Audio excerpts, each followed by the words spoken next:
रज़ी टीवी के मोअज़्ज़िज़ दोस्तों, अस्सलाम वालेकुम। दुनिया में सबसे ताकतवर और अनोखी बादशाहत जिस सल्तनत का बादशाह हवाओं में सफ़र किया करता था और एक ऐसी हसीनो जमील मलका जो जिन्नात की औलाद में से थी। वो मलका अपनी सल्तनत की सबसे खूबसूरत शहजादी थी। दोस्तों, दुनिया की तारीख में सिर्फ 4 ही ऐसे बादशाह गुजरे हैं जिन्हें अल्लाह ताला ने पूरी रूए ज़मीन पर बादशाहत अता फरमाई थी, और इन्हीं 4 बादशाहों में हज़रत सुलेमान अलैहिस्सलाम का नाम भी आता है। हज़रत सुलेमान अलैहिस्सलाम की हुकूमत दुनिया के बेशतर ममालिक में थी, जिसका दारुल खलीफा यरूशलेम शहर था। और हज़रत सुलेमान अलैहिस्सलाम अल्लाह के बरगज़ीदा नबी भी गुजरे हैं। आपको अल्लाह पाक की तरफ से हवाओं, जिन्नात, परियों, जानवरों और तमाम मखलूक़ात पर हुक्मरानी अता की गई थी। यहाँ तक कि हज़रत सुलेमान अलैहिस्सलाम मुख्तलिफ किस्म के जानवरों की बोलियाँ भी बोला करते थे। दोस्तों, एक दिन हज़रत सुलेमान अलैहिस्सलाम अपने लश्कर को लेकर किसी सफ़र पर रवाना हो रहे थे। इस सफ़र के दौरान इनके साथ एक खास किस्म का परिंदा भी था। जब हज़रत सुलेमान अलैहिस्सलाम का लश्कर कहीं भी रुकता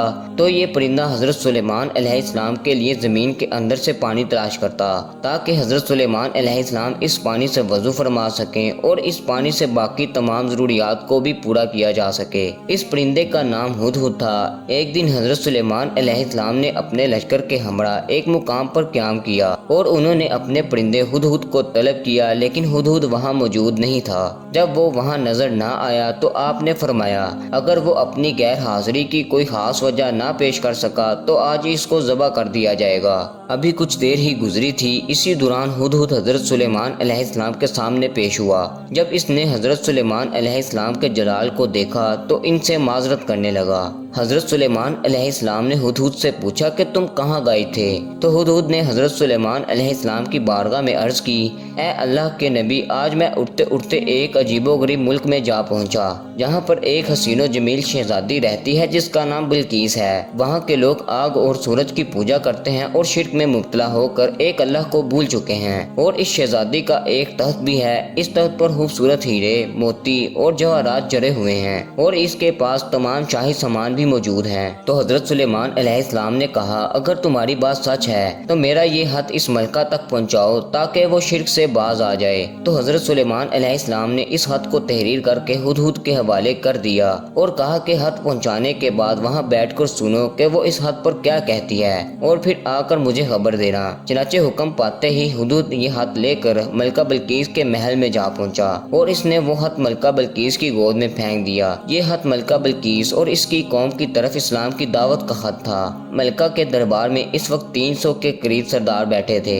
उन्होंने जब ये खत पढ़ा तो बहुत गुस्से में आ गए और कहा, ये हमारी तौहीन है, हमें इस पर सख्त जवाब देना चाहिए। लेकिन मलका बिल्कीस समझदार थी। इसने इन्हें समझाया कि खत से पता चल रहा है ये कोई आम शख्स नहीं है, ये खुदा का कोई पैगंबर है, लिहाजा हमें हिकमत से काम लेना चाहिए। इसने कहा कि मैं हज़रत सुलेमान अलैहिस्सलाम की तरफ एक तोहफा भेजती हूँ। अगर उन्होंने वो तोहफा कबूल कर लिया तो वो मालो दौलत के ख्वाहिशमंद होंगे तो मैं इनसे जंग करूंगी, और अगर उन्होंने ये तोहफा कबूल ना किया तो मैं इनकी पैरवी करूंगी, क्योंकि वो यकीनन कोई अल्लाह के पैगंबर होंगे और मैं इन पर ईमान ले आऊंगी। ये सारी बातें हज़रत सुलेमान अलैहिस्सलाम का परिंदा हुदहुद सुन रहा था। इसने आकर सारी बातें हज़रत सुलेमान अलैहिस्सलाम को सुना दी। चनाचे मलका बिल्कीस का हुक्म पाकर चंद दरबारी बेशकीमती तोहफे लेकर हज़रत सुलेमान अलैहिस्सलाम की बारगाह में हाजिर हुए और हज़रत सुलेमान अलैहिस्सलाम की बारगाह में वो तोहफे पेश कर दिए। तो हज़रत सुलेमान अलैहिस्सलाम ने इरशाद फरमाया कि तुम लोग जिन तोहफों के जरिए मुझे बहलाने के लिए आए हो, इनसे भी कहीं ज्यादा नेमतें अल्लाह ताला ने मुझे अता की हैं, बल्कि मेरा मकसद सिर्फ अल्लाह ताला के दीन को बुलंद करना है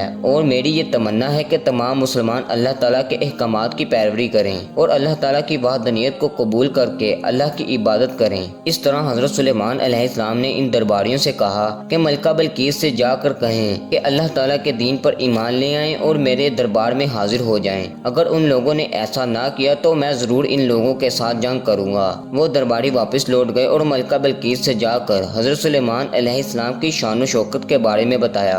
दरबारियों की ये बात सुनकर मलका बिल्कीस बहुत ही फिक्रमंद हुई और एक बहुत बड़े लश्कर को लेकर हज़रत सुलेमान अलैहिस्सलाम की तरफ रवाना हो गई। इधर हज़रत सुलेमान अलैहिस्सलाम को मलका बिल्कीस के आने की खबर हुई तो हज़रत सुलेमान अलैहिस्सलाम ने अपने तमाम दरबारियों से पूछा, तुम में से ऐसा कौन है जो मलका बिल्कीस के यहाँ पहुँचने से पहले मलका बिल्कीस का तख्त यहाँ पर ला सकता है? تو اس وقت حضرت سلیمان علیہ السلام کی محفل میں ایک ذو ہیکل جن نے کہا، حضور میں دربار کا وقت ختم ہونے سے پہلے ملکہ بلقیس کے تخت کو آپ کی خدمت میں لا سکتا ہوں۔ تو حضرت سلیمان علیہ السلام نے فرمایا کہ نہیں، مجھے وہ تخت ملکہ بلقیس کے آنے سے پہلے چاہیے۔ اس وقت آپ کی محفل میں موجود اللہ تعالیٰ کے نیک بندے جس کا نام عاصم بن برہیہ بتایا جاتا ہے، انہوں نے کہا کہ حضور اگر آپ کی اجازت ہو تو میں آپ کی پلک جھپکنے سے پہلے وہ تخت آپ کی خدمت میں حاضر کر سکتا ہوں۔ چنانچہ حضرت سلیمان علیہ السلام کے پلک جھپکنے سے پہلے اللہ تعالیٰ کے اس برگزیدہ ولی نے تخت کو حضرت سلیمان علیہ السلام کی بارگاہ میں پیش کر دیا۔ جب وہ تخت آپ کی بارگاہ میں حاضر ہوا تو آپ نے اس تخت کا حلیہ تبدیل کرنے کا حکم دیا، تو ملکہ بلقیس کے آنے سے پہلے اس تخت کو بدل دیا گیا۔ جب وہ حضرت سلیمان علیہ السلام کے محل میں داخل ہوئیں تو حضرت سلیمان علیہ السلام کی شان و شوکت دیکھ کر حیران رہ گئیں۔ جب ملکہ بلقیس کے سامنے اس تخت کو لایا گیا تو اس نے فوراً اپنا تخت پہچان لیا اور حضرت سلیمان علیہ السلام سے کہنے لگی کہ یہ تو میرا تخت ہے۔ اس نے کہا، ہمیں تو پہلے ہی معلوم ہو چکا تھا اور ہم فرما بردار ہو چکے ہیں۔ تو وہ شرمندہ ہوئی اور بول اٹھی، اے میرے پروردگار، میں سورج کی پوجا کر کے اپنے اوپر ظلم کرتی رہی ہوں اور اب میں سلیمان علیہ السلام کے ساتھ اللہ پر اپنی اطاعت قبول کرتی ہوں۔ بعض مورخین نے لکھا ہے کہ اس واقعہ کے بعد ملکہ بلقیس مسلمان ہو گئی اور حضرت سلیمان علیہ السلام کے نکاح میں آ گئی۔ تو دوستو، یہ تھی ہماری آج کی ویڈیو۔ آپ کو ہماری ویڈیو کیسی لگی کمنٹ کر کے ہمارے ساتھ شیئر ضرور کیجیے گا۔ اللہ حافظ۔